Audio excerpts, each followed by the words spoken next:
நமக்கு ரெடி ஆகிடுச்சு. முருங்கைக்கீரை குழம்புல நம்ம வந்து தொட்டுட்டு சாப்பிட போகிறோம்.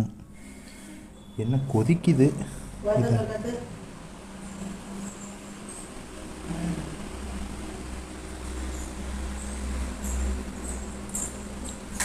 அப்போ சூடு ஆறிடுச்சு. இல்லை ஆறில் கொதிக்குது. கரண்டி அட்டை க்ளீன் பண்ணி விடுங்க. சரி, பிசைஞ்சு விடுங்க. போதும்.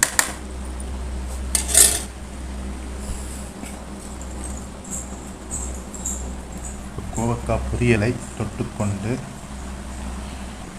இந்த சாதத்தோட இடையில் வச்சு அது மேலே இதை மூடி சவஞ்சியில் சாப்பிட்ற மாதிரி இந்த ஆம்லேட் நடுவில் சாதத்தை வச்சு பொரியலை வச்சு அது மாதிரி எடுத்து